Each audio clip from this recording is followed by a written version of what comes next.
Welcome everyone to the Antinatalist Advocacy Podcast, where we speak to interesting and knowledgeable people about how best to protect sentient beings from the harms of coming into existence. I am your host John, an antinatalist advocate from the UK, and I'll be the main host of the podcast going forward. There are a few ideas that influence my thoughts and actions more than antinatalism and effective altruism. I'm fascinated about how these different concepts or worldviews, both focused on making the world a better place, are related to each other and what this means for the individuals and communities who identify with these ideas.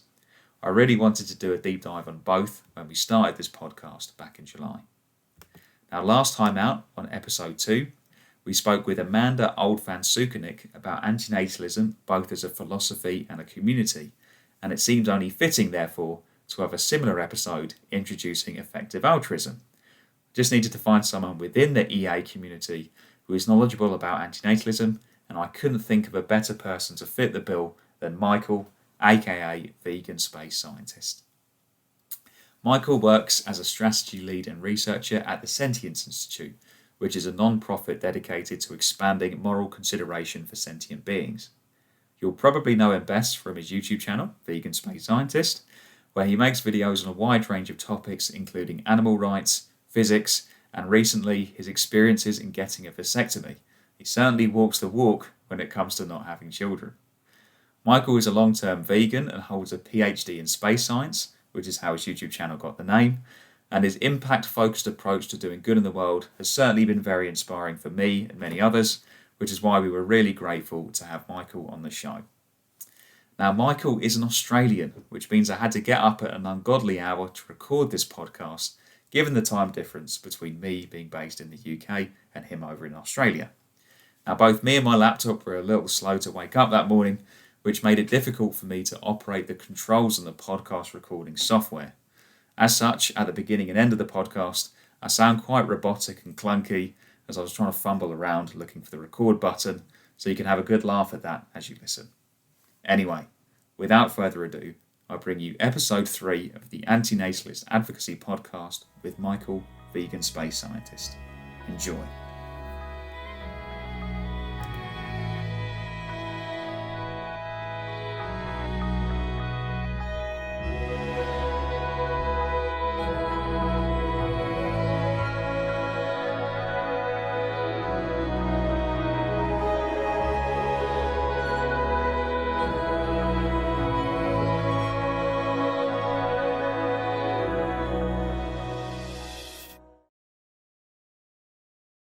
Welcome, everyone, to this episode of the Antinatalist Advocacy Podcast.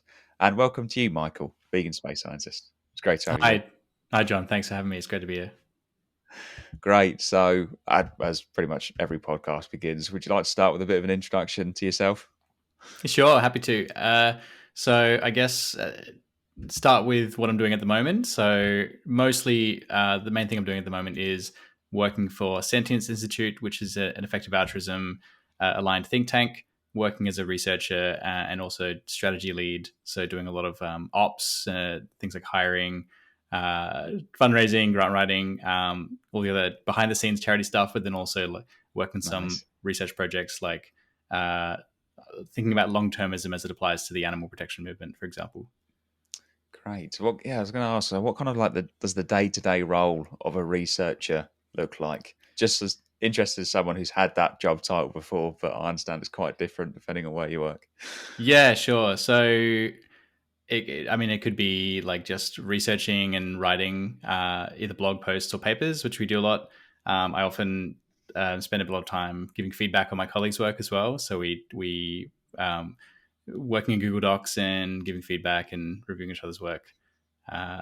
I guess that's the main day-to-day. But then the ops work takes up a lot of my day-to-day as well. Yeah, as you said, like hiring, that kind of thing. Yeah. Great. So how did you become interested in antinatalism? Yeah, so I found out what the term antinatalist meant in 2016. I'd never really heard it before then. So I would have been about 24 at the time. But I've never wanted a kid for my entire life. So I guess you could say I was always antinatalist. I just didn't know what the term was. There's never been a point, I think even from a very young age, I was pretty much just adamant that I'm never going to have a child. And I think the reasons for that have kind of been added to over time. So initially, as a kid, it was more so that I didn't want to, for I guess like you could say personal reasons or maybe selfish reasons. Hmm. Just the thought of having a child seemed like not a fun time, not something that I wanted to do.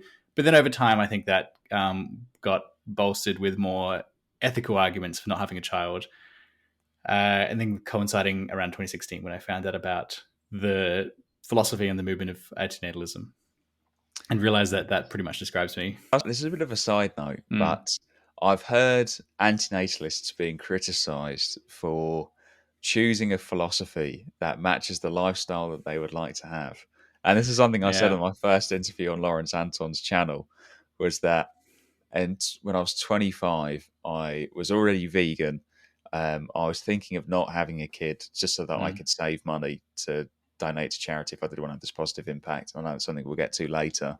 And also, my long-term girlfriend has never wanted a kid, never had any kind of like maternal instinct. And then I discovered antinatalism, and I Yeah. wonder, is that a problem? Does that like weaken the position in some way?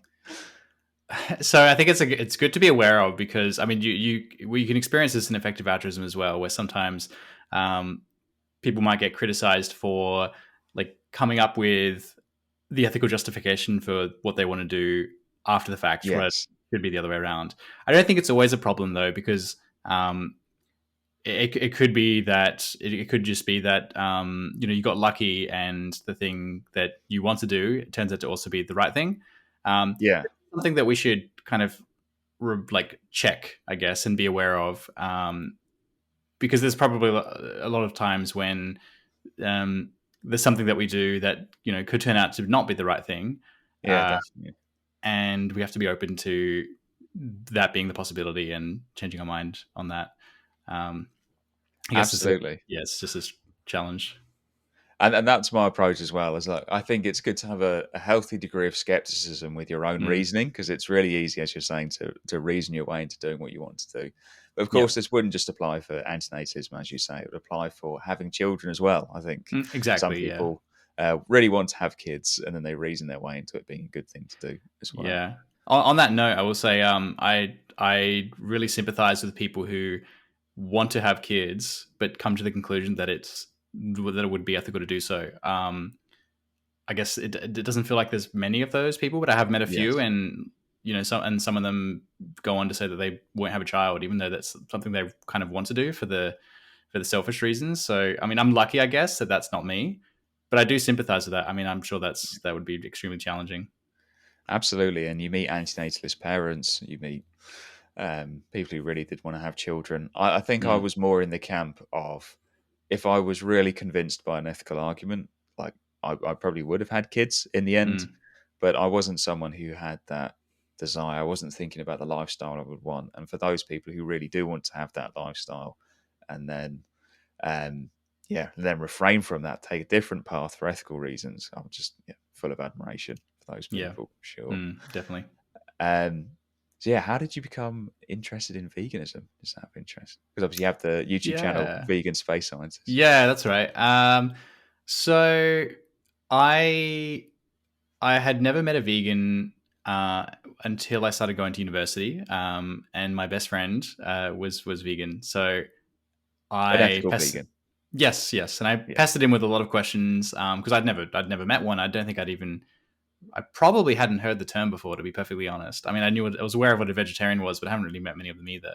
Mm. Um, but he when he came into my house, he wouldn't have any animal products, and I was very much not vegetarian at the time.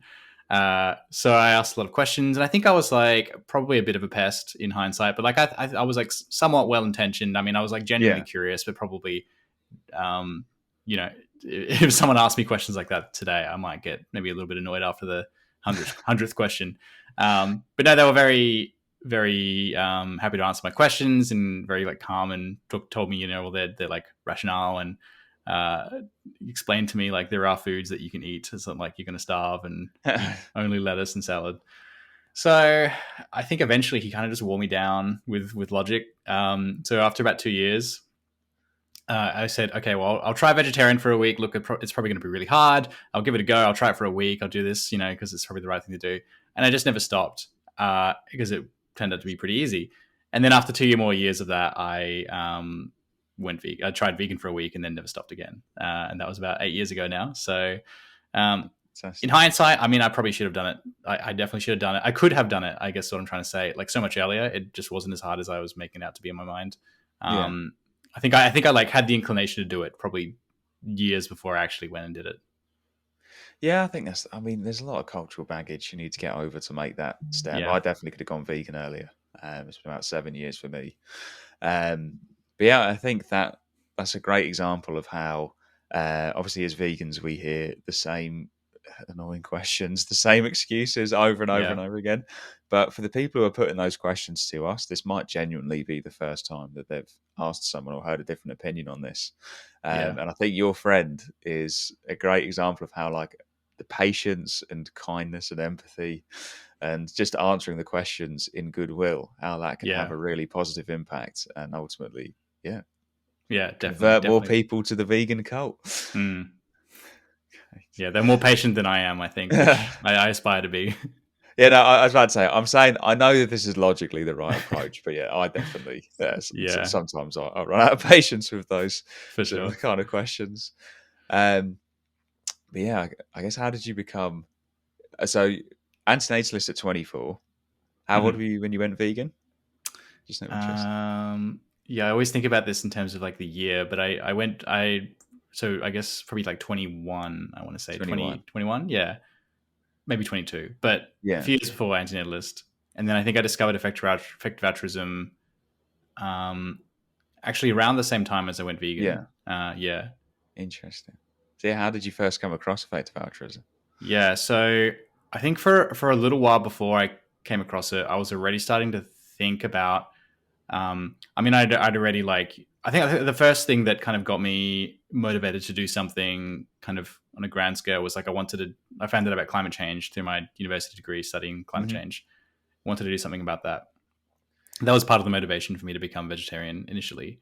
Um, but yeah, I guess I was already thinking about problems in the world in kind of like a scientific, like utilitarian esque way. I mean, I was thinking about things like, well, how can I do the most good? And I have some obligation to do good because I'm in a good opportunity, in a good position, have an opportunity to do good. Hmm. Um, and I guess it didn't feel like there were many people who thought about that the same way as I did, at least those around me. And I guess a good example is I after my degree and before I started my first full time job, I'd organized to join a group of other people from a charity in Australia, volunteer and go to Nepal for Hmm. 6 weeks to help build a hospital.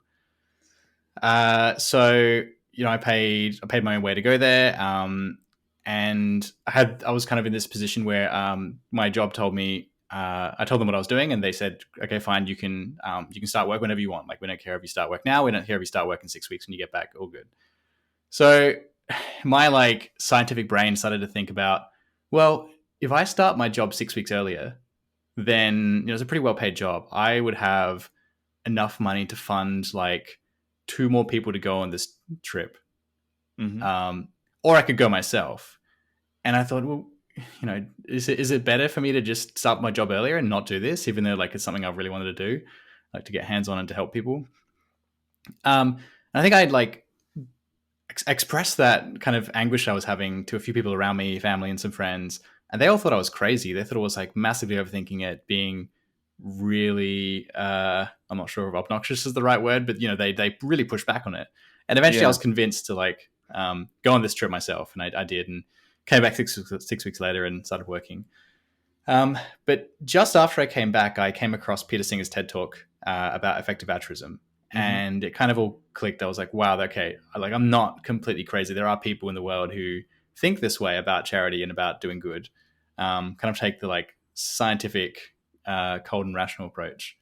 Uh, yeah, so I ended up emailing Peter Singer. Peter Singer being, if people are not aware, like one of the founding fathers of effective altruism, also very involved in animal rights movement in the from the 70s onwards. Yeah. So I emailed him and asked, how can I get involved in effective altruism? I was living in Adelaide at the time in South Australia. And he suggested I just start a chapter, like a local chapter of effective altruism. So he put me in touch with someone else who was moving from the already active Melbourne chapter to move to Adelaide. And I just got involved through that, like helps to start the Adelaide chapter, became really involved. And then when I moved to Sydney a few years after that, then I became involved in the Sydney chapter as well. Great. So your first interaction with an effective altruist was with none other than Peter Singer. Yeah, I guess it was. Yeah, and it was If really. he's not quite the, Sorry, go on. I was going to say, if he's not quite the founding father, he definitely is the the person who inspired the movement with some of his writings. And again, he talks about them in that excellent TED Talk. I know exactly the clip that you mean. Yeah. Be sure to include all this in the link underneath the podcast. But yeah, that's so cool that you reached out to him directly. I wasn't really expecting a reply, to be honest. I thought it was like quite a long shot. He was like pretty well-known guy. I thought he was very important and busy. He ended up actually replying. I think I watched the video and I sent the email at like 11 p.m. really excitedly. He ended up responding within a few hours, and it went to my spam email. So, which I don't normally check, but I happened to check it that day. So if I didn't check it, I might have forever missed the email from Peter Singer. That's cool. Maybe he liked you as a fellow Australian, you know. Maybe, yeah. Good to see some EA in Australia. Thank you for sharing that. And I think that's such an interesting story. Someone who, like, there is a bit of a culture in the UK as well of like wealthy Westerners volunteering abroad. And I definitely got caught up in that after university, in the year after uni.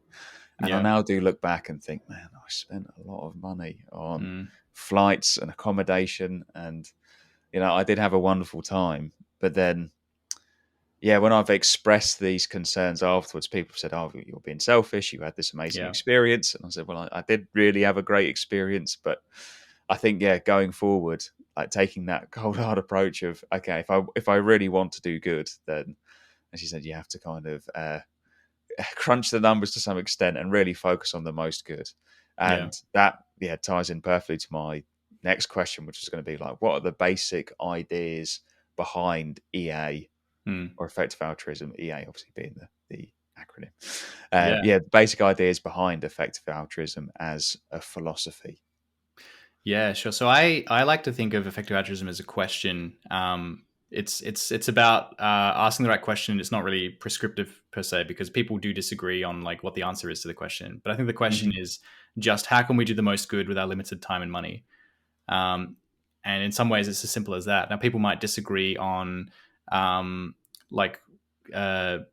ethical framework to like run with that for that question. I mean, most people, I guess, in the EA movement are utilitarian, but not everyone.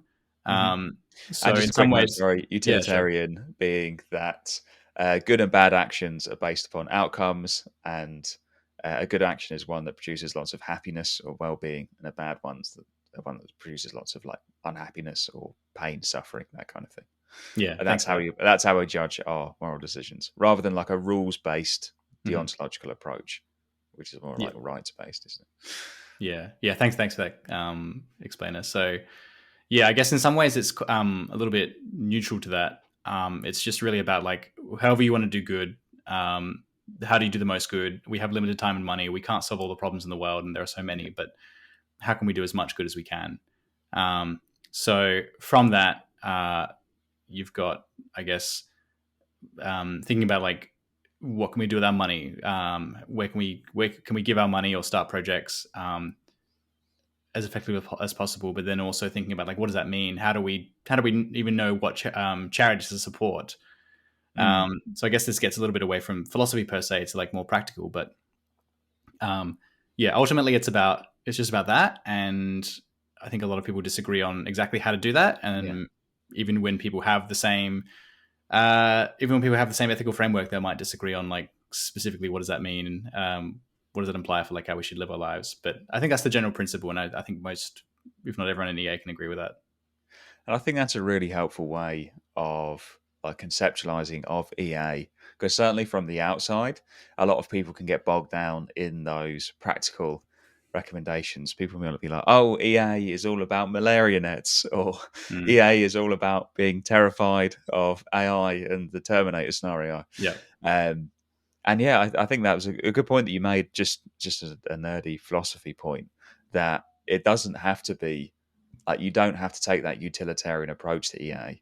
Like, Mm. if your morals are not based on maximizing well-being and preventing suffering, if it is a more justice approach or a rights-based approach, EA would just be the approach of, okay, if you want to protect people's rights or stop infringements of rights, whatever that may be, Mm. just taking a practical approach to make sure you're doing as much of that good as possible, Yeah. using reason and evidence. Yeah. And Yeah. yeah, I agree. I totally, and that's something that we will go into a bit later, like the distinction between EA as a philosophy or an idea and EA as a community, is Mm. that you can, I strongly believe you can separate the two, and certainly with what Lawrence and I are trying to do with antinatalist advocacy is to really look at the kind of EA ideas or EA approach, and yeah, the less, and I still think that approach is really really good, even if Mm. I do have some criticisms of the community, which we'll definitely get to later. Yeah. Sure. Um, but One thing I how? think I might be worth Sorry. adding just there quickly. So and another thing that might be a bit counterintuitive, but it's important to kind of apply EA to when you're doing good, even if you're pretty sure that what you're doing is good, Yeah, um, because sometimes our actions can have unintended consequences. So, absolutely. I mean, there are some examples of charities that have been very well intentioned, but for whatever reason have actually backfired and caused more harm than good. And so, if that can happen to charities, it can happen to our own individual actions too. So, um, we should be try and be um, try and I guess take a step back and make sure that what we're doing is doing good and is doing the most good that we can. Yeah, Yeah. absolutely. And just to pick an example from my own life, the volunteering schemes that I went on in my early 20s, I really did feel like I was doing a lot of good, and Mm. there's a lot of positive reinforcement when I was there that I was Yep. doing good. And maybe, with some of the work that I did, I do genuinely believe that I did some small amount of good. It Mm. was an incredibly costly amount of good because I flew to the other Yep. side of the world and lived there and pay for my accommodation or whatever. So it was an incredibly costly thing to do. But there was more positive feedback when I was on those schemes compared to me setting up a direct debit for charity that just leaves Mm. my account every month. Yeah. Um, and that's why it's always good to, as you're saying, like to stop and ask yourself, is this the most good that I'm doing? Like, what is this based upon? Is this based upon um, a really as close to an objective look at the evidence as possible, or are there some other things going on here? Mm. Um, because yeah, I think for all of us in our own lives, we can look at actions that we've taken to do good that may have done some good, sometimes may have even actually done some harm, um, and then recognizing that those aren't the optimal actions for us to take if we really do want to have that approach of doing the most good possible. Yep. How would you say that these ideas have kind of changed or evolved over time? Because it is still quite a young Mm-hmm. philosophy. I think only maybe 15 years ago that these ideas came to prominence. Yeah. Well, I think the ideas have maybe been around a little bit longer, but I guess the term and the maybe community of effective altruism probably 2009 is when they Yeah. started. But I mean, Peter Singer wrote an essay. Let's see, I might forget the name. Famine, Affluence, and Morality, I Yes. believe. That would definitely be getting linked That's below. That's like the Yeah, iconic great. essay. That's yeah, at least a few decades old now, and I think like some of the initial ideas were there, and it's not. Probably other people throughout history have thought similar Yeah. things. Yeah, but as a movement and as a very tightly defined philosophy, it's still relatively young, maybe 15 years. So yeah, how's that evolved over that time? As a philosophy, we can talk about maybe how it's evolved as a community after, but specifically as a Hmm. philosophy, I think um, initially effective altruism was mostly focused on global health as a cause area, and to let your listeners know what I mean by cause area. So um, like a whole kind of category of like a problem. So you could think of like global health and maybe international development as one, but then there's also animal protection, or animal rights, and then maybe like long termism, thinking about the long term future as different cause areas. So initially very focused on global health, partly because that's like there's a lot of data there, and that's a very easy thing to kind of quantify and to like look at which charities are doing the most good. Um, but in any case, yeah, initially early it was quite focused on that. I think now it's more broadened into other cause areas. I mentioned animal protection. Hmm. There's existential risk, and so on. So other cause areas. Uh, I think initially as well, it had quite a strong focus on earning to give as Hmm. something that someone can do. Earning to give is where you'd take a job based on its salary and not so much based on the kind of work you'd be doing. So the goal is to earn more money so that you can give that money to charities or to other people, for example, Yeah. to do good work with. So And for something like some people, working in finance or something like that. Yeah, like yeah, sure, it paying. could be finance. I mean, it could be anything. I guess someone could do anything to give, like in any role, I guess, as long as you have enough to give. But yeah, I think initially, like people were being encouraged to consider like finance jobs, as you say, Hmm. like or working in software development or something like Yeah. those kind of like well-paying jobs, not necessarily known for like the most social impact in those industries, but to try the goal would be to have more impact by Yeah. giving your money. I think over time that's shifted to people being more encouraged now to go and do direct work themselves, working for any charity. I think partially this is because there's just more money in the movement as well. There's more funding available. Like a lot of people are doing earning to give. In the early days, there wasn't a lot of money, so I think that like was much more likely to be the best thing someone could do. More recently, I think there's a lot of other opportunities now. Hmm. EA seems to be a little bit less funding constrained than it was in 2009. Yeah. So that's something that's changed. I think another one is initially as well, there was not much focus on systemic change. So systemic change versus, I guess you could say like maybe just direct action or direct change. Uh, direct change would be like giving antimalarial bed nets to people in malaria prone areas. And a systemic Yeah. change in that same vein would be um, maybe changing like government policies or just kind of more like broader health interventions to Yeah. try and like eliminate malaria as a problem, um, Yeah. kind of more Maybe at the maybe root. like finding Yeah, a vaccine, which I know the sure. malaria Yeah, that's a good consortium are example. like Yeah. striving towards. Mhm. So some people might say like the malaria nets are more of a band aid solution. Mm. Uh, And yeah, so I think we're shifting away a little bit away from that. That was a criticism early in effective altruism. Partially, this is because it's just kind of like systemic change is kind of hard to quantify, and when you have such a big focus on quantifying and like metrics to try and work out how much good you're doing, if something doesn't have like if something is hard to quantify, you might kind of miss that. I mean, with systemic change, you still want to have like some kind of grounding for thinking that it's good. I mean, you can't just do the systemic change because you think it's good. You need some Mm. kind of rational argument for that at least. But in the absence of that, I think people just kind of didn't focus on that so much. Yeah. And I think more recently that's changing a little bit. Definitely. And as someone who works in impact and evaluation in the charity sector, I know that one criticism that people have had of EA was that they don't focus on systemic change, which I Mm. don't think is particularly. I think it was definitely a fair criticism back in the day, especially with Yeah. like the kind of actions that EA were promoting. But I do think Mm. that there is more of that focus now. But like you're saying, I work in impact and evaluation, and it's a lot of things go into systemic change, Yeah. like cultural shifts or whatever it might be, that are really, Yeah. really difficult to measure. Mm. So you can Yeah. understand why, if you are being driven by the data, and there are almost like quick wins or simple actions that you can take that Yeah. have a much more robust evidence base behind them to believe that you will be doing good. You can understand why the EAs went for those, Yeah. especially at the beginning, as Hmm. when they were more kind of funding constrained and trying to really kind of make their way. Yeah.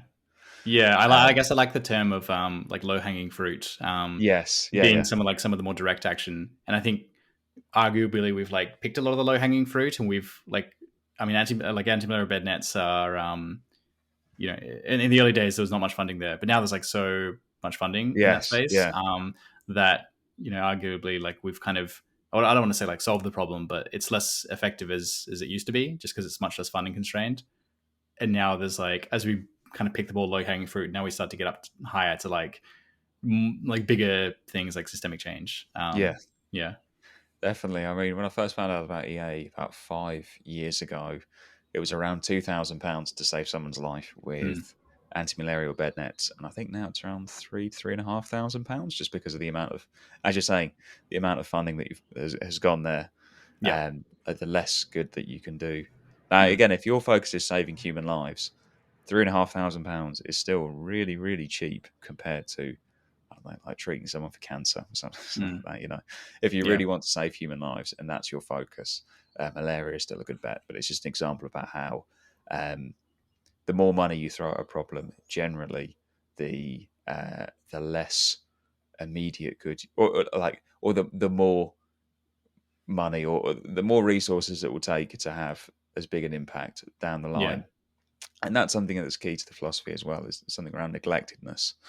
Yeah, Um, actually, if I could, that's a good segue to maybe talk about, like, I guess the three kind of pillars of effective altruism when yeah, you're thinking about like a cause prioritization. So, or even prioritization of different charities. So yeah, we just talked about neglectedness. It's a general rule that as a problem or a charity becomes less neglected, it tends to be harder to make much impact in that area. And you can just think about that, like, um, we pick something like climate change, which probably still doesn't have as much attention as it should, but these days it's quite has quite a lot of money and attention in that mm, area. Whereas if you think about getting involved in climate change, whether it's donating $1 million or like being involved with your career, 40 years ago, 30 years ago, that probably would have had a much bigger impact because there's so much yes, less attention there. Whereas today, if you were to give $1 million, that's relatively much less impact. So that's neglectedness. The other two are scale, or just how big the problem is. Um, uh, Obviously, if a problem's really big, much more important to solve it versus if it's smaller.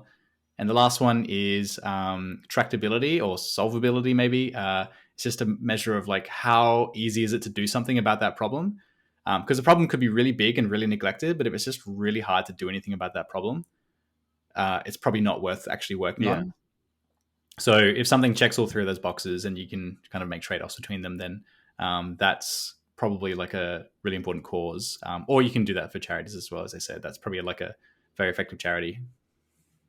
No, definitely. And now I can hear the objections saying, "But Michael, I'm just really passionate about this one thing that's affected me personally, and Mm. you've come in and told me that there are better cause areas out there." Do you think that there is something that is? And again, I was going to ask next about like any of the positives or challenges or downsides presented Mm. by the philosophy.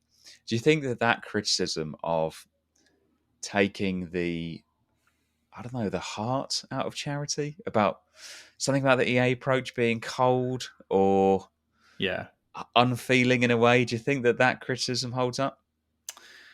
Well, I think they are probably right in a sense that, it is a little bit of a cold approach to charity, or to, charity or philosophy, but um, I don't think the victims care about how cold someone's approach Yeah, to their, reducing their suffering was. I mean, they care about not suffering anymore or not having their rights taken from them. I don't think, like, to not help someone because doing so would be cold and rational, I don't think is a very sound argument. I mean, I understand that it can feel, it can just feel different, feel not as good. Um, yeah, but I don't think that really holds up when you think about it in ethical terms, I guess. yeah. Intuitively, I do get it. Mm. Like if I just see on Facebook, for example, my friends who either aren't vegans or just not particularly interested in EA or whatever it might be, and the kind of things that they're raising money for, it tends to have that personal connection. And I've certainly done this in the past. Mm. Um, and I wouldn't advocate going up to that person and saying, "Yes, I know that you are fundraising for British Heart Foundation because your loved one passed away from a heart attack. But did you Yeah. know that if you put that money towards stopping Hmm. factory farming, and that is a straw man of the EA approach. EAs are not going around, as far as I can tell, and doing that to Yeah. people. But Yeah. I do get there is an intuitive case there, but I do feel that actually, if you're not focusing on the most impact, I think the criticism would go the other way. Like if I'm putting my emotional gratification or emotional state Mm. beyond the potential impact, then I feel like I'm neglecting those who I could be benefiting because for some reason the unfortunate situation they're in doesn't emotionally resonate with me. Mm. And that feels a bit cold. Yeah.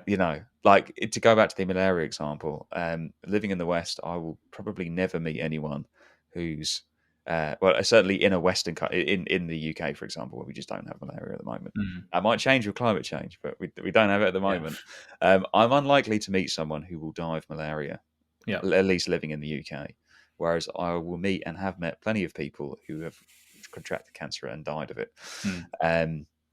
So it would but that does the fact that I tend to meet people who have or will develop cancer instead of malaria, that it would feel like a lack of empathy for me to say, and therefore that's what's important when I'm making the decision about what I should focus my time on or what I should Mm. give money towards.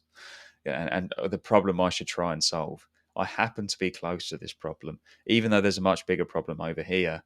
I'm going to focus on the one that is more immediate to me. Yeah. That feels a bit cold in the other way.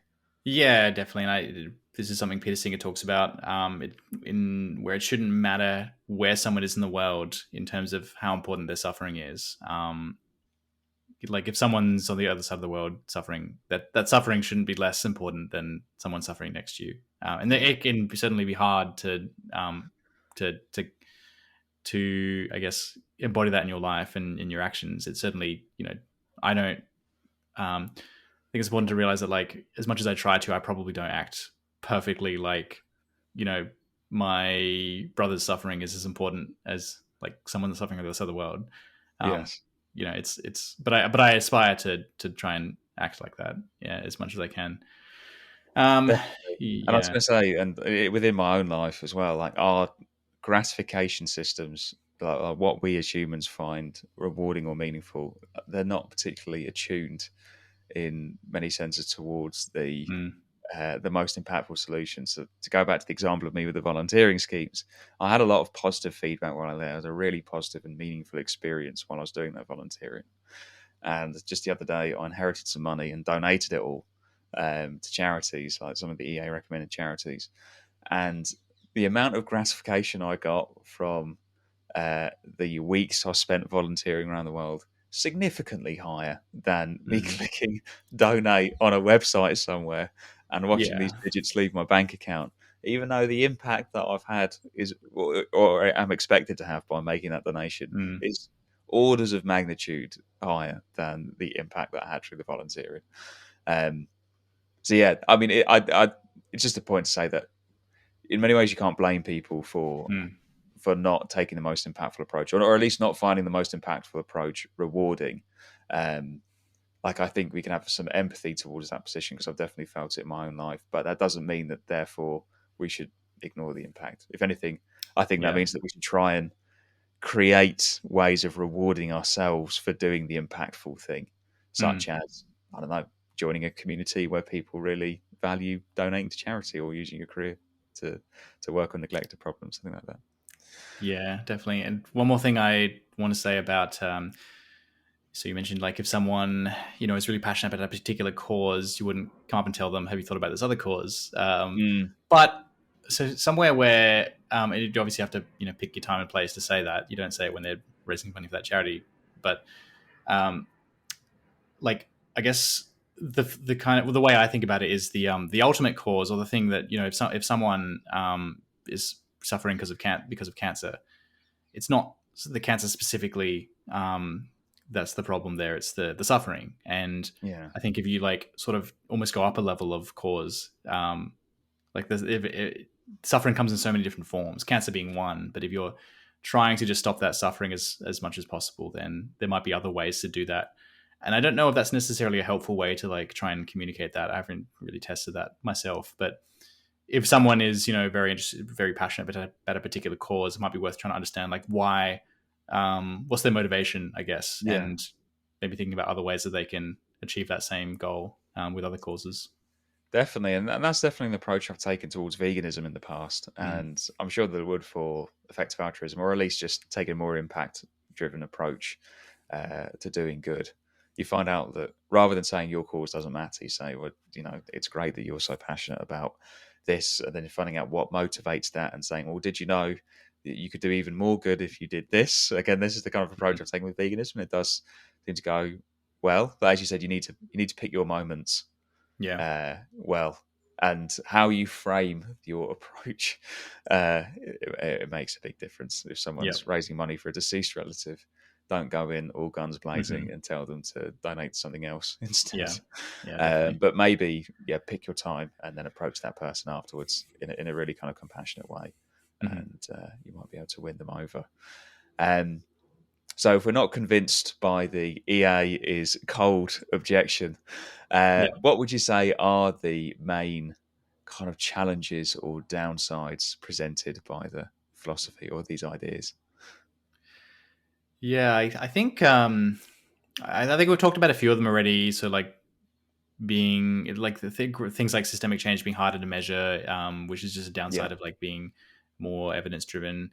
Um, I guess one challenge is as a philosophy, it's quite I guess analytical, intellectual. It kind of it sort of appeals to a certain analytical mindset that not everyone has.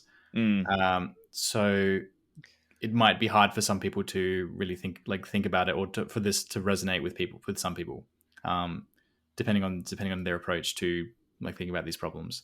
Uh, yeah, so I guess maybe finding ways to communicate that in different ways, that don't rely so much on like the analytical um, cost benefit analysis approach. yeah, Which I mean is which I think is like one of the main benefits of effective altruism, but it does have its downsides, and yeah, I'm not sure definitely. what the solution is there. And as someone who doesn't have, I don't really have an analytical approach like Mm. drilled into me, or not something that I was put on. Very much, if you do any of the Myers Briggs type personality types, Yeah, very much on the feeler rather than the thinker side of things. So more emotionally driven than logically driven. yeah, Uh, but yeah, I guess for me personally, I'm always trying to trick my automatic kind of emotional responses to try and be to end up at the logical conclusion. Like if you yeah, can be outraged or just mood really passionate about the impact driven thing, it's hard to do. Like I think to some extent, I generally do believe that like while I think that the philosophy can be um, adopted by everyone, I don't think it's I no means um, it's not like something that some people just aren't able to grasp or anything like that. I do mm, think, as you said, that it does appeal to a certain mindset that, for whatever reason, some people have and others don't. And as someone in the don't category, like it can be difficult, as I said, just in terms of like motivation or passion, it can be difficult to take that kind of logical, analytical approach, which, yeah. as you said, I think is one of the best parts of EA, personally. Mm. Definitely. Are there any other kind of challenges or downsides, would you say, of the philosophy Yeah. that we haven't covered? Um, I'm sure there are, but nothing else is coming to me at the moment. Right. Yeah. So we've talked about like EA as a philosophy or a Hmm. set of ideas. I've got a few questions here about like EA as a community. Mm. So, as someone who has never come across the EA community before, how would you kind of like describe them to an outsider? Yeah, I would like to make a point as well, just before I do that, that they are in many ways kind of separate. Hmm. EA as a philosophy, EA as a community. I guess you could say the same thing about like a lot of things, like veganism as a philosophy versus veganism as Absolutely. a community. Because I think some, Antinatalism as well. Like yeah, I exactly. really Uh, don't see spend a lot of time in many of the antinatalist community spaces for various reasons, but yeah. I tried to draw that separation there between the Mm. philosophy and the community. Yeah, I think it's some people can sometimes get a bit caught up in they disagree with the community, so they disagree with the philosophy, but Yeah, they really are separate. I mean, you can disagree and not want to be a part of a community, but still hold the philosophy. I think there's two separate Absolutely. things. And the same, I mean, I know the same as for some people in EA. So EA as a community, though, I guess. Well, so I think it's anyone who like who is an EA. I think it's anyone who like just identifies with the ideas or the question of EA, as I put it earlier. So there's no one really is like dictating who is an EA. It's a little bit vaguer than, I guess, veganism as a community, because people might have some small disagreements, but generally speaking, most vegans would agree on what a vegan is. I Yes. think it's a little bit harder to say what an EA is, because it's not like if you don't donate 10% of your income, then you're not an EA. Like no one, there's like so many ways to do good that no one. It's like it's hard. I think so. I think fundamentally, it's just whoever like aspires to do good and wants to call himself an EA is an EA. So it's quite like non-centralized. There's no like central like head charity or anything, for example, that's like kind of running things. I mean, there are charities like the Center for Effective Altruism that like Yeah. try and take on like a bit of a community management role, but like they're not, and they would agree that they're not like the head of EA or anything like that. The EA So overlords. yeah, so yeah, I mean there are some like people who are quite influential in the early days of effective altruism, like Peter Singer, we mentioned, Will McCaskill being another one. So I'm sure they had a lot of influence in what EA is in the early days. Definitely. Then there are there are a lot of like there are charities that either are like directly effective altruism in their mission, in that like, so for example, like Center for Effective Altruism, but then also Giving What We Can and The Life You Can Save. I'd say they're like very directly effective altruism, but then there's also like effective altruism aligned charities. So they're like, if a charity's mission is not necessarily to like promote the movement of effective altruism, but the work that they're doing is like very much in line with the EA philosophy, that people would call them like an EA aligned charity. Yeah. Would an example of that be like the Humane League, for example, being quite evidence driven, but not explicitly an EA charity? Yeah, definitely. I guess any charity that like just like a person can apply the EA philosophy, like a charity applying the EA philosophy to some extent. And then I guess like a lot of the way that people tend to like meet and exchange ideas in EA and socialize is like university and other local chapters. A lot of like university student run chapters for effective altruism, or Giving What We Can, or The Life You Can Save being other like sort of EA kind of other brands, so to speak, or just like a different names for the charity chapters. So yeah, a lot of people meet through like local chapters at universities and so on. Now, so I guess that means that like a lot of people who are directly involved in effective altruism tend to be like quite young, tend to be going to universities, and talk about. I want to talk about that maybe in a bit when we talk about some of the downsides or challenges. But then another way that people tend to meet is like forums and social media. I think there's a lot of like discussion of ideas. The EA forum is quite active. Kind of a place that people look to for like, if you have an idea that you want to get feedback on about EA, you probably post it on the EA forum, and among other places. Or people have like their blogs and a lot of YouTube video channels and so on. So I think that's kind of like what the community looks like. Did you? I'm not sure if you had any other like questions about what EA or anything I've missed about EA as a community. Yeah, I was going to say, I think we've covered, so obviously like overview some of the key players, definitely as you said, like Will McCaskill, Pete Singer. What would you say are the main positives of the community? Well, for me personally, I mean, it's just great to have like a like-minded community, people who think in a similar way to me, to be able to like meet with them, and for sure to like work with and to exchange ideas with, but also just, I mean, some people that I've met through effective altruism have been and remain like some of my closest friends. They're just people who I feel so similarly with, and have such shared values with, that I mean, they're just like become like a big part of my life. So I'm sure for a lot of people, like just having that network and that community is really important to them. And it's really motivating as well. I mean, if I didn't have those people around me, if I, had all the ideas I have about effective altruism, but I was on my own, it would be so much harder to motivate myself to keep working on this, I think. Yeah. Same with any community, veganism, antinatalism. If you have people around you who think similarly, or at least if you're able to like connect with them online, that can really help. So I think that's a huge positive. And I And does also that like help this. with the? Oh, sorry, just to tie into Go on, something we yeah. were discussing earlier. Mm. Does that help with the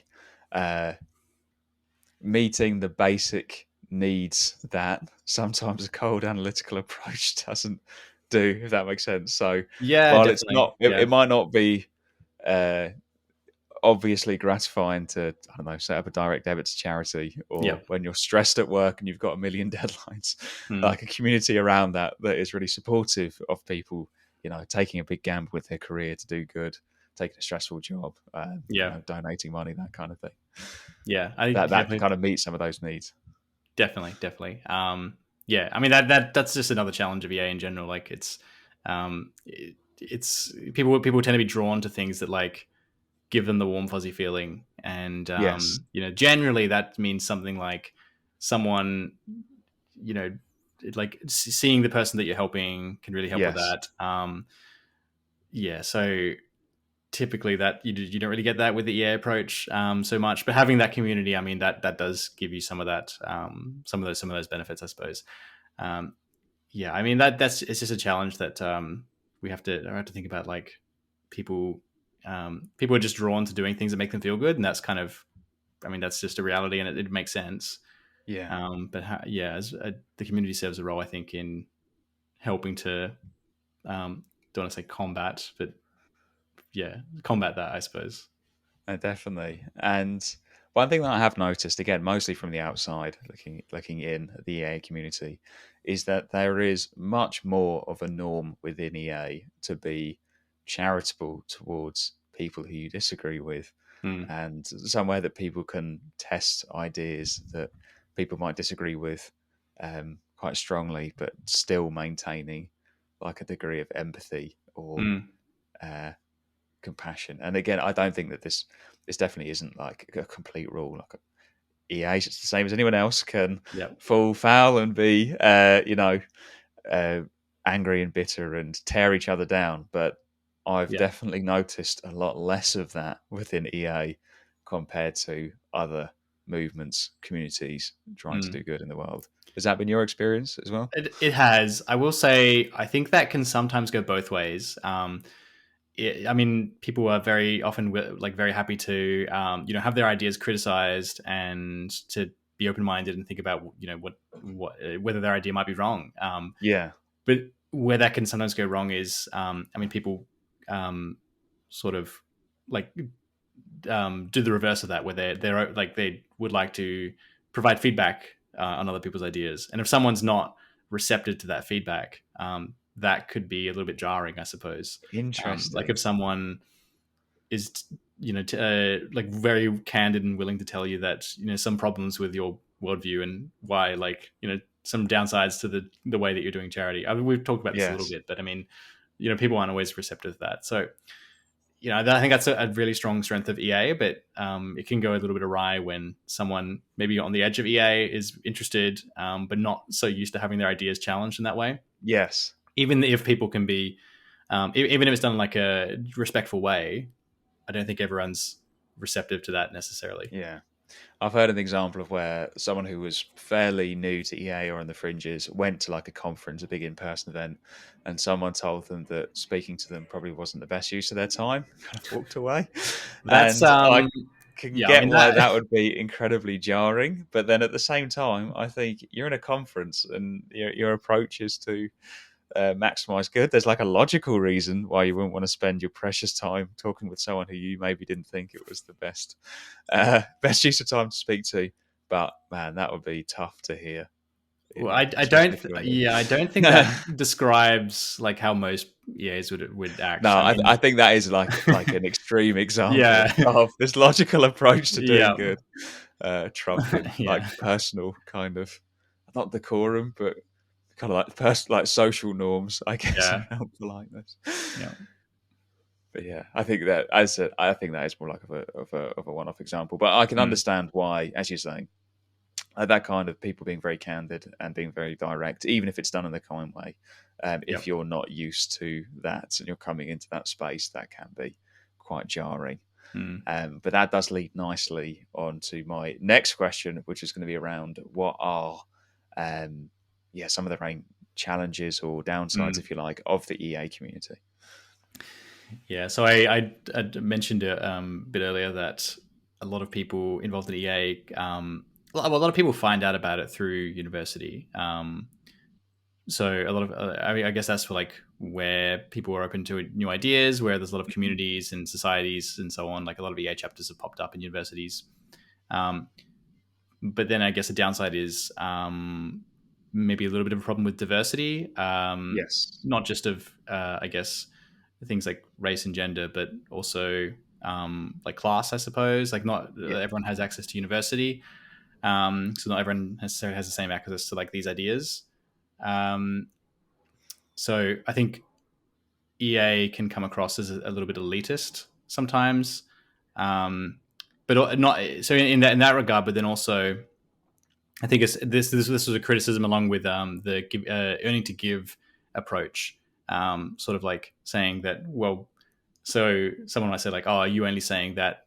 Are you saying that effective altruism is only for like rich people? Only rich people can do Yes. good, or you can only do good if you have like money to give. I think that's a fair criticism. Of course, there's other things that people can do, like more directly with their career, like choice of career, or other things that they do, like volunteering. Um, but that can be a downside. I think it's also just a challenge with like growing the movement as well. I think I mentioned earlier, like the downside of the philosophy as well is like um, it's very analytical, and so it doesn't appeal to everyone who has Mm. that analytical mindset. Um, but also, I guess, it doesn't.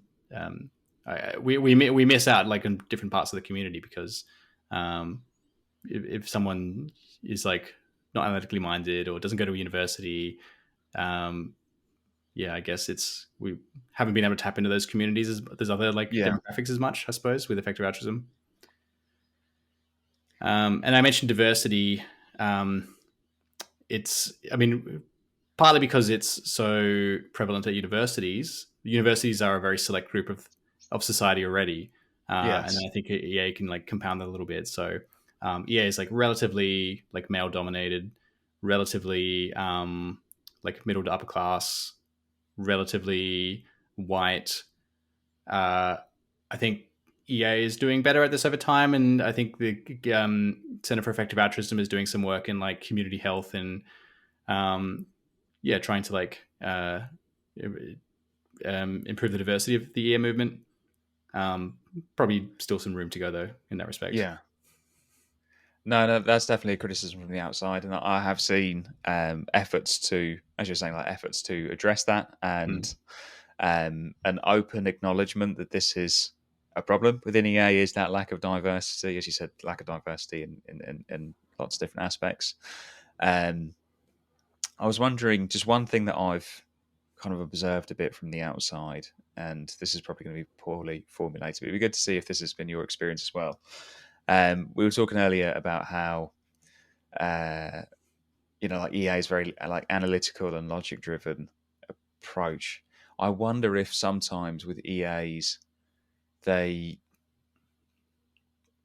because they almost like take the identity of someone who is, or like some EAs can take the identity of someone who's like logically driven or super rational, for example. I mean, this is more like with these explicitly the rationalist community, which is one which defines itself by being very rational. Mm. And if someone has an identity that's wrapped up in a certain trait, then any criticism of that trait can be um, perceived as quite negatively, or like, as an attack on someone's identity.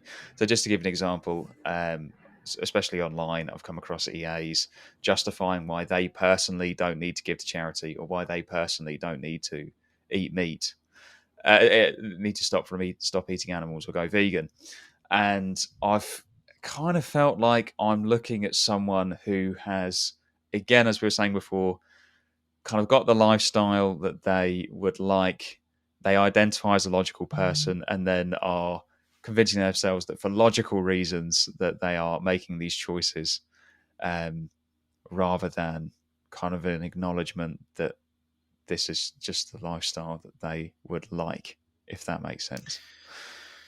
Yeah, I guess that ties into what we were talking about earlier with sometimes people can like post rationalize what they already are doing or what they already want to do. Yes. Is that kind of what you're getting at? Yeah. Yeah, and in the community that really values rationality and Mhm. reason, I find that especially jarring. Mhm.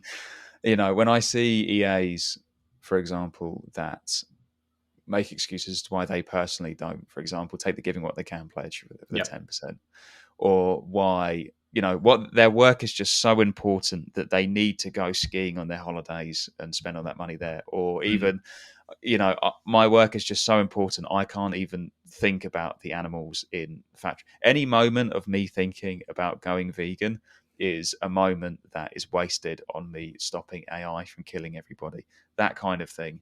And I've come across Yeah. quite a lot of when people ask why EAs have made certain choices in their lives. And I Yeah. find that especially jarring. And I wonder if that's because I come from the vegan community where there is very much an emphasis on you have to walk the walk. You clearly are a vegan or you're not. Mm. Yeah. When I see the equivalent EA actions, or what I view of as the equivalent EA actions, which would be mostly around donating money to charity, but also going vegan, especially with a community based upon the, or at least initially inspired by Peter Singer, Mm. I find that especially jarring. And I find that especially jarring when there are, as you said, that post rationalization afterwards Yeah. as to why these decisions are made. But again, I think this is not Mhm. really a criticism of EA as a movement, and more something that I'm particularly sensitive to. But after that ramble, Yeah. how does that relate to your experience within the community? Yeah. So, I mean, I find it frustrating as well when someone, I mean, I do know many people who say something like this, that, they they can't go vegan because it's too hard and or it's their health would be at risk and not that important compared to like other things they're doing, their like personal involvement in Yes. animal farming. And like it's, I guess it's tricky. I mean, this is like maybe a downside to like a very utilitarian movement, um where people can like, I mean, they're kind of right in a way that your personal involvement in like, um, let's say you have like an animal product once a week or something, Yeah. um, that is like relatively small to some other good that you could do in the other Yes. direction with your career. But I mean, the part that's always frustrated me is the two things don't seem to be like quite mutually exclusive. Like I mean, Yes. I do struggle even when someone's explained their rationale to really understand like how does being vegan really stop you from doing that work, or how does it harm your work? And Yeah. I mean, even when I hear some of the examples, I just kind of like it. It's, I mean, I guess I kind of get it in one sense because, like I said earlier, it took me so long to become vegan, just mostly because, like I thought it would be so much harder than it was. Yeah. So I wonder if that's part of it. People would think it's harder than it is, and I get that for some people it's easier than for others. I mean, some people, might like the taste of meat more than others. Like some people don't Yes. love it. I mean, I personally really enjoy the taste of meat. So yeah, like animal product Same alternatives are a here. big Yeah. game changer for me. So I mean, yeah, it is frustrating, and I get it in a little bit, but yeah, I also like wonder if they're missing something when yeah they're like using that as an excuse, I suppose. Yeah. Uh, While identifying as a rational person trying to do yeah, good. That's the part that's jarring for me. It's yeah, that it's not, if I hear these excuses from my friend who doesn't care about EA or something like that, mm, that's less grating to me than someone who explicitly says that they are being extremely rational, wants to do good in the world, yeah. and then they have the One same or very similar arguments for why they personally eat animals or don't give money to charity. Yeah. normies, One, if you like, would have. yeah, sure. One example you did give, though, I wanted to come back to so you said skiing. They have to go skiing once a year, or they Yes. like their work will be affected. That's a obviously that's bit of a maybe a comical example, but there is something to be said for, I think, in finding the right balance of doing good and still having a life that you enjoy to avoid burnout. Um, Yeah. this is a really this one as well is really tricky because I mean there's obviously if someone like gave until it hurt, they lived like really below their means. Yes. Um, they may well burn out, or Yes. they They probably they wouldn't might be be. impactful over the long term, as you said, because they would burn Yeah. out. But the tricky part, I guess, of that is where do you draw the line? And then there's a lot of wiggle room to justify, like, oh, I need 2 holidays in France Yes. skiing every year. Like, oh no, I actually need 3 holidays. Or, like it's hard to. I mean, there's probably some. Yeah, sorry, not probably. There's definitely some amount of like small selfish acts that someone can do. Um, Yes. like taking holidays and like spending money on themselves. Yes. That is good and worthwhile in the long run. But the hard part is, deciding what the trade off is. And I think people, it's definitely something I struggle with. Maybe post rationalizing the stuff you want to do. Yes. Yeah. I So, struggle with that too because I'm there thinking, okay, look, I would burn out. My girlfriend lives in Germany. Obviously, it takes some time to go and see her. yeah, Um, and then there's part of me like, yeah, that seems justifiable to me to take time, use my annual leave to go and see her and have a good time there. But that doesn't. But then, am I just justifying the life that I'd like? Like, if I can think about working every minute of the day, I don't think. Well, nearly nobody would say that. No, that's what you have to do. You are yeah, allowed to take some time to yourself. And then I think, should I take a 6-month, all expenses paid cruise around the Caribbean that costs £50,000? And the answer is probably no. Like yeah, if I'm there for 6 months, going, I just need this 50k all expenses paid cruise because of to recharge me to go back and do the good work. So yeah. somewhere in between those two extremes is Mm, is like a sensible middle ground, but I don't know where that point is. And as you said, I don't think we ever will mm, know. And so, as you said, we need to be mindful that we're not just justifying the life that we want to live, while also recognizing that to be impactful for the long run, it's really important that you don't burn out, that you do look yeah, after yourself. It's a tricky one. yeah, yep. It is. Um, Great. So now we've got a few questions on like the relationship between EA and antinatalism. Mm. So how would you say that EA does or doesn't tie into antinatalism as a philosophy? Yeah, sure. So I guess insofar as antinatalism is about reducing suffering, I think EA and antinatalism have like a lot of commonality. Yeah.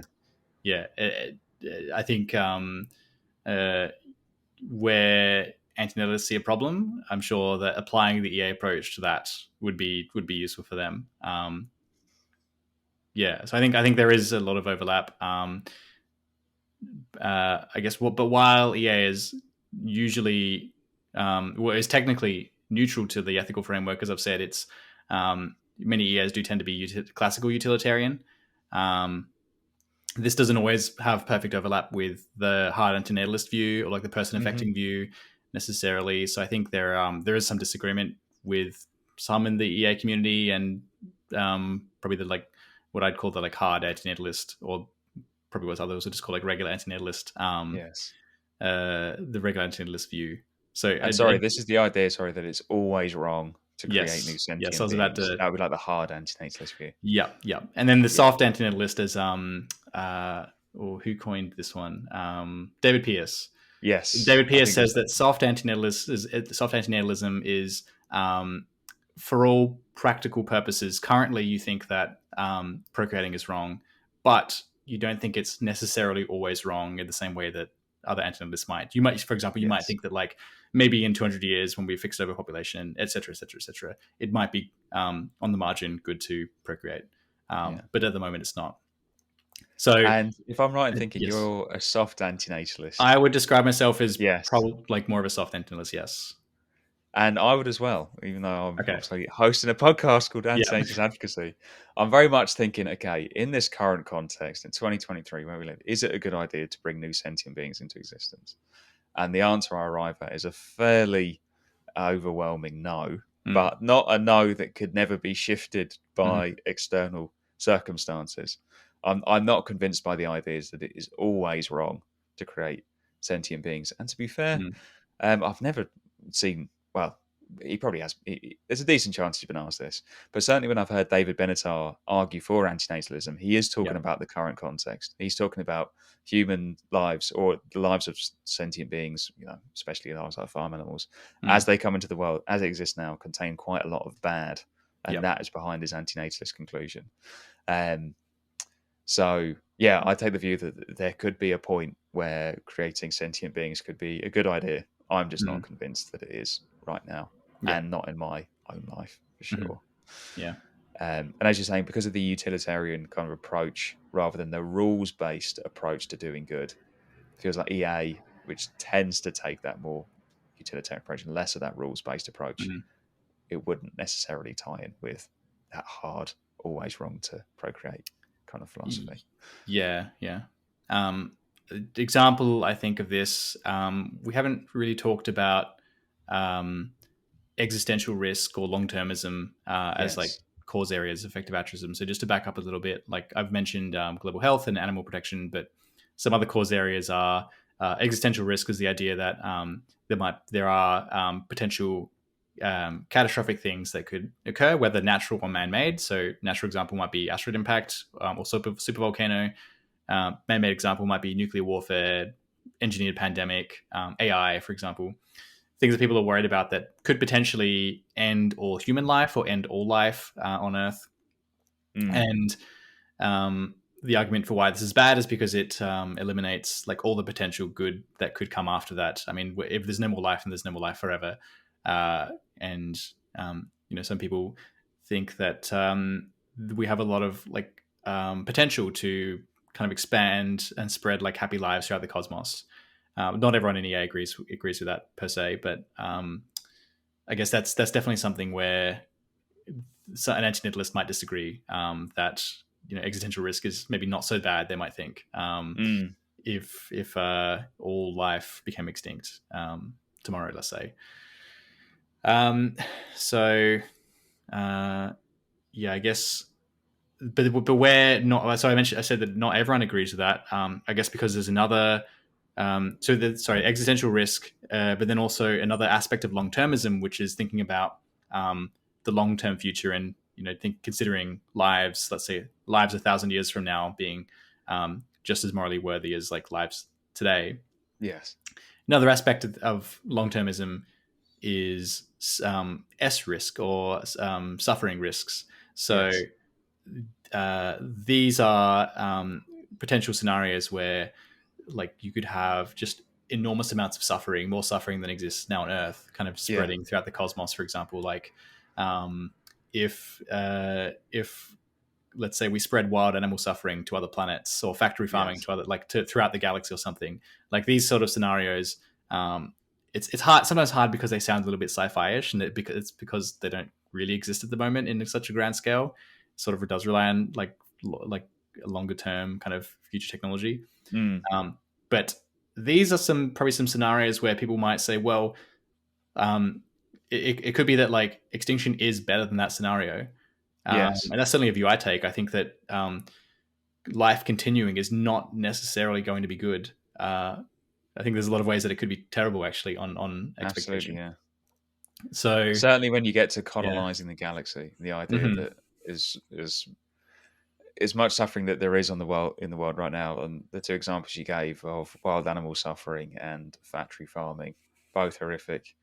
There's no reason why these couldn't spread throughout the Mm. galaxy as humans colonize this, colonize the cosmos, and that would obviously be significantly worse than the situation that we find ourselves in right now, where it is Mm. just contained to Earth. Yeah. And there's a really interesting discussion on this. Again, Lawrence has done a video on between Brian Tomasic and Hmm. Magnus Vinding, which we will again Oh be yeah. linking in the description of this video. But yeah, sorry to buy it.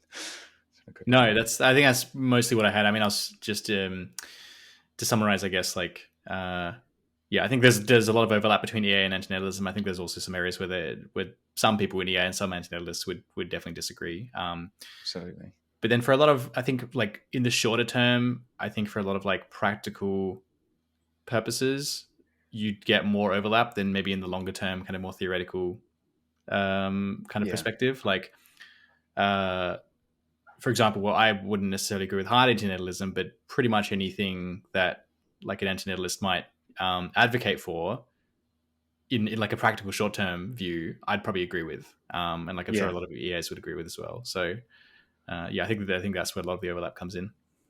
Absolutely. And when Lawrence and I were building the website for antinatalist advocacy and linking the charities, there were just so many like EA aligned charities and just resources in general that Mm.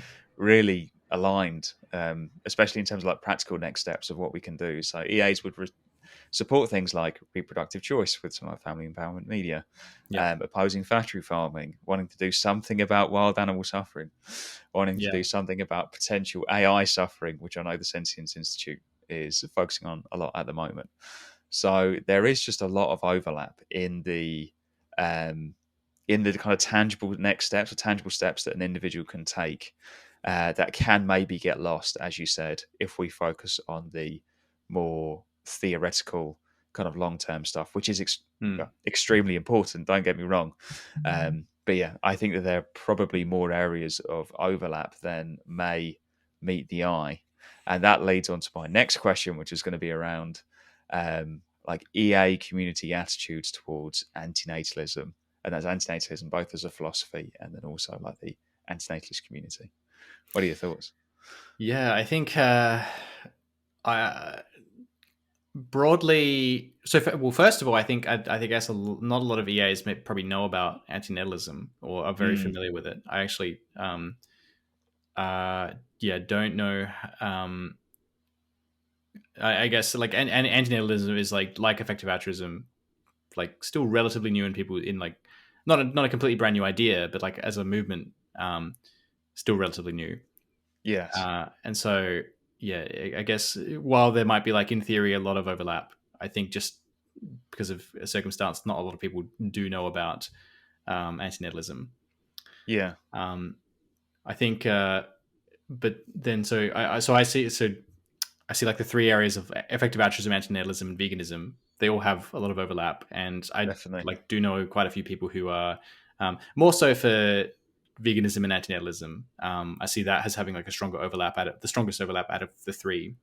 Yeah. Um, a lot of vegans I know are antinatalist, and actually the other way around, I'd say like most antinatalists I know are vegan is the more accurate one.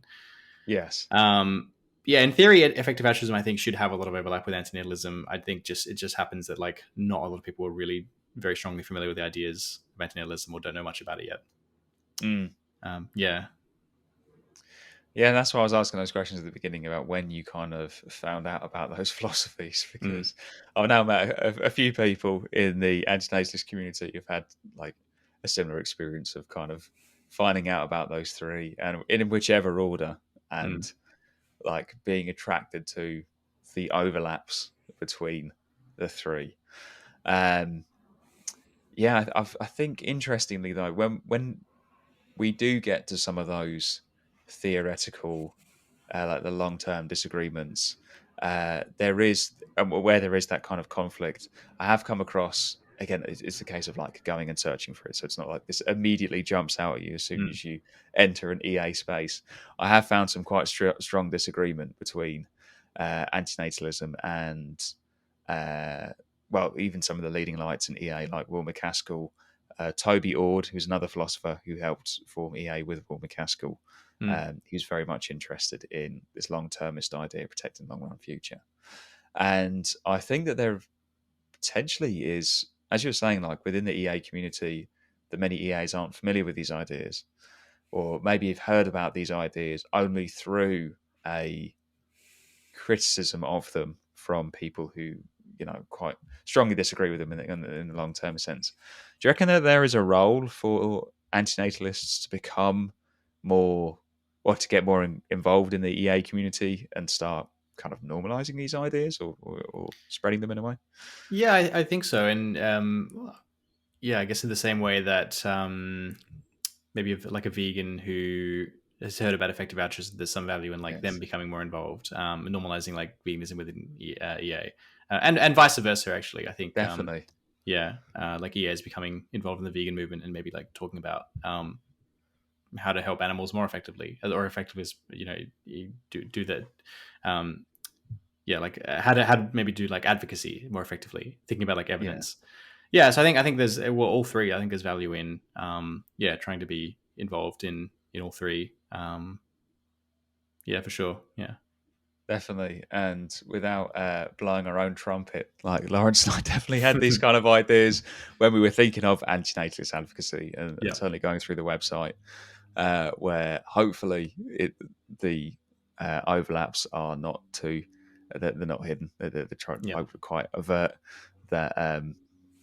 Yeah, and trying to produce something or create a space at least where anyone from, I was going to say anyone from the communities, but really anyone who's interested in these ideas, and that's maybe something as well that I, or maybe a mindset that would be good to move away from, is this idea of like you're within a community, or you're within one group or tribe.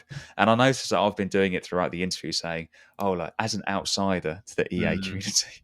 And I'm there thinking, well, I've taken the Given What We Can pledge, and I'm trying to use 80,000 hours career advice in my career. So there's not like a hard kind of defining line. I think Yeah, maybe, I grew up in a Christian family, and the vegan community has some kind of overlaps at times with like a religious kind of movement.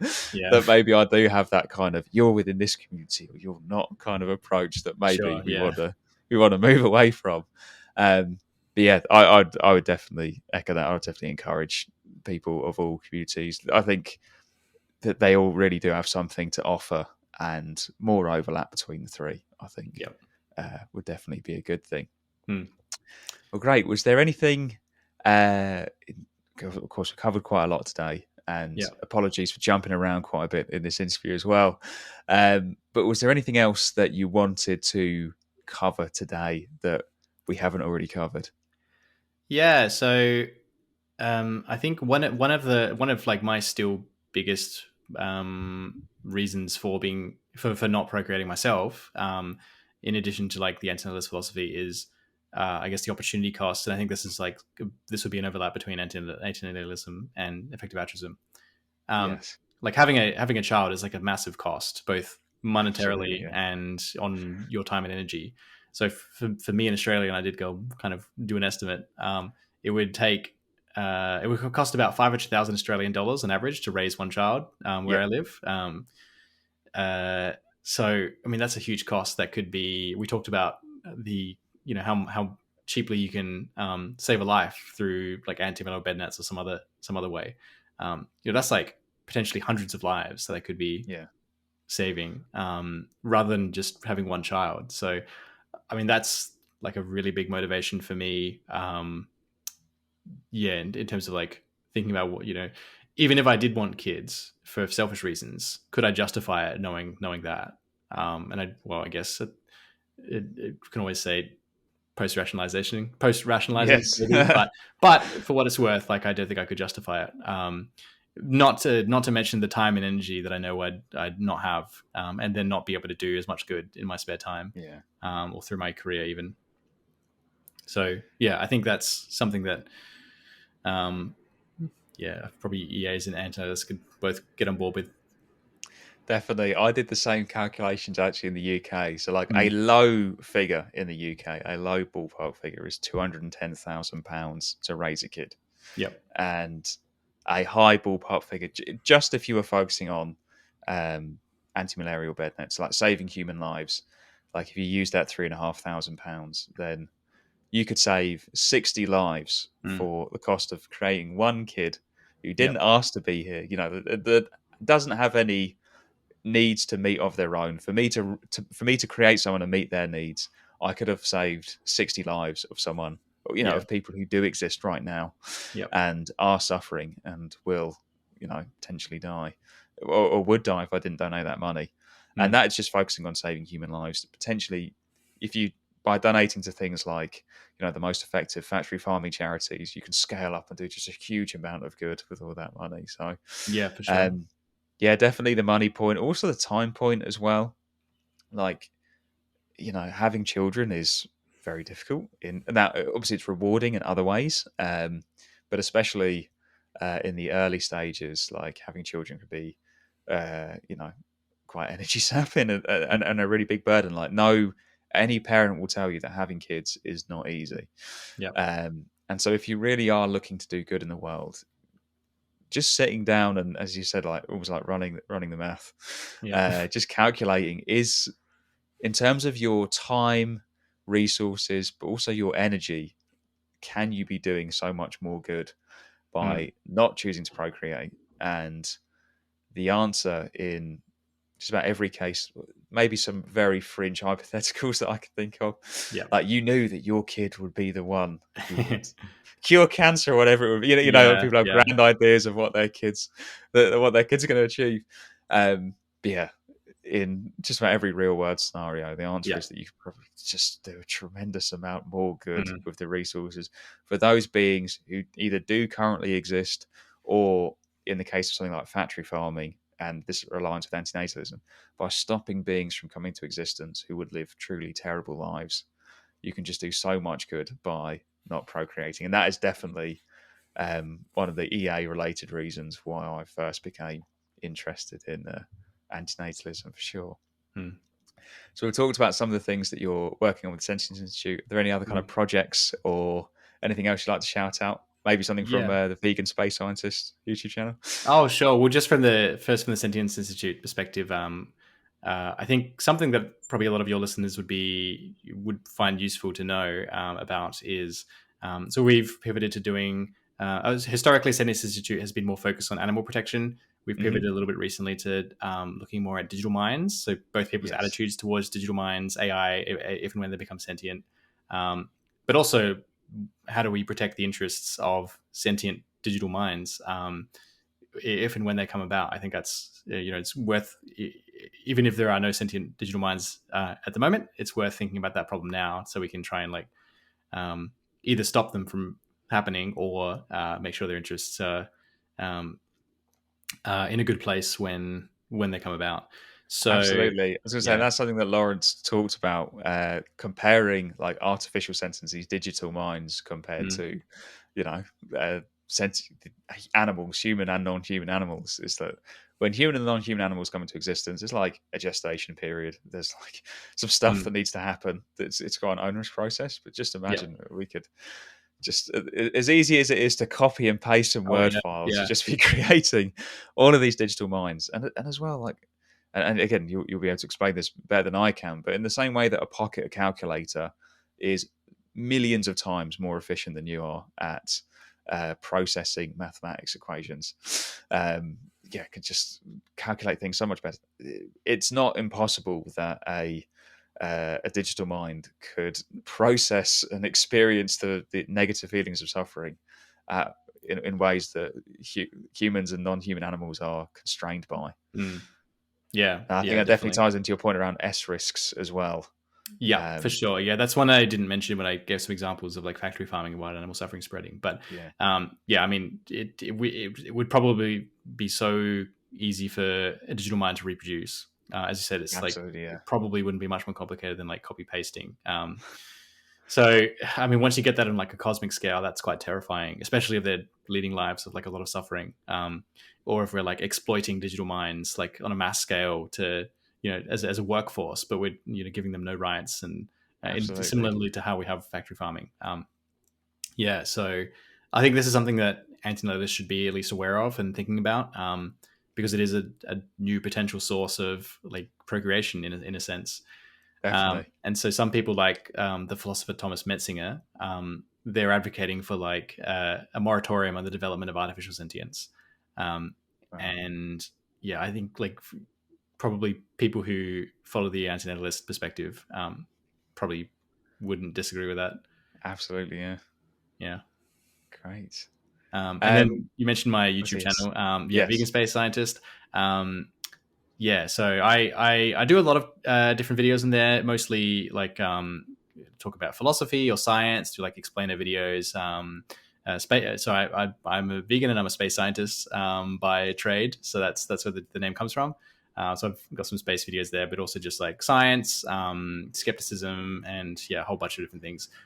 Really, kind of just whatever I feel like talking about at the time. But a lot of different things. Maybe something would be interesting there. Antinatalism as well. Talking about like my experience getting a vasectomy and some other stuff. And also your podcast, which I think has got such a great title, Morality is Hard. Oh, And thank you. it really touches on the fact that it is, it's really difficult. Like, like figuring out just this fundamental question of what is the right thing to do in any one moment. It can be really, really tough. And I think that podcast really speaks to that. Oh, thank you. Appreciate that. Sadly, I've parked that project for now. I just haven't had time to work on that in a few years. But the motivation for the name was, it's just really hard to work out what the right thing to do is. And I guess I tried to talk about like, try and like break that down, maybe with some specific examples. All the episodes are still online if anyone wants to see. Yeah, definitely. Please do go and check those out if you're interested, because they're really, really great conversations. Oh, Great. thanks. How can people follow you, get in touch, just figure out what you're doing? Yeah, the best way in general is probably just to look at my website, michaeldella.com, blog, and also I have some other stuff that I work on there.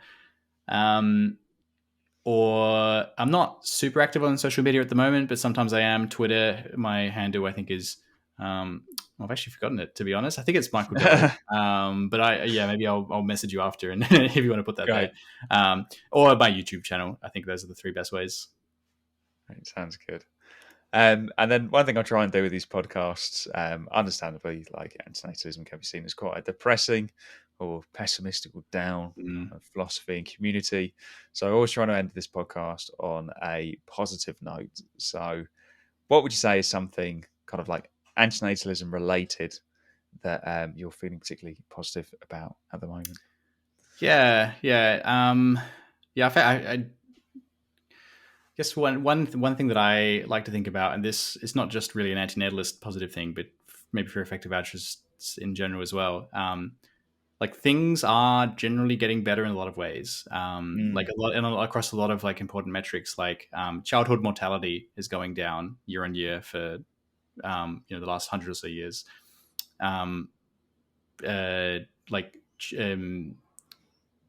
Let's see. Like global extreme poverty is down.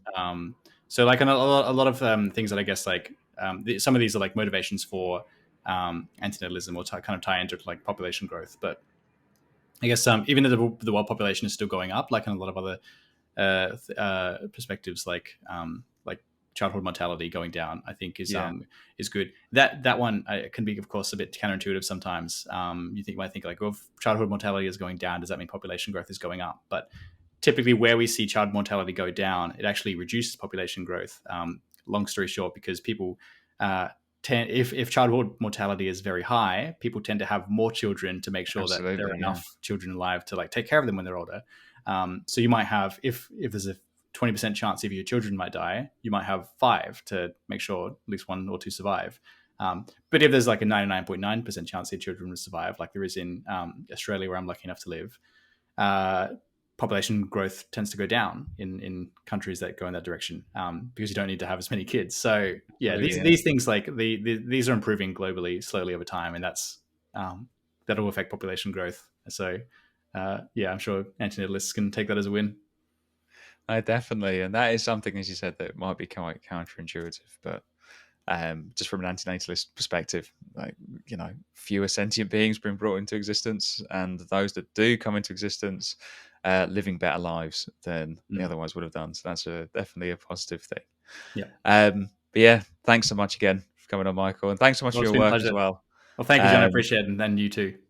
Yeah, keep up the good work. Thanks. And thank you to you as well, listeners, for tuning in. Thank you for tuning in to this episode of the Antinatalist Advocacy Podcast. If you enjoyed what you heard today, please subscribe so you don't miss future episodes.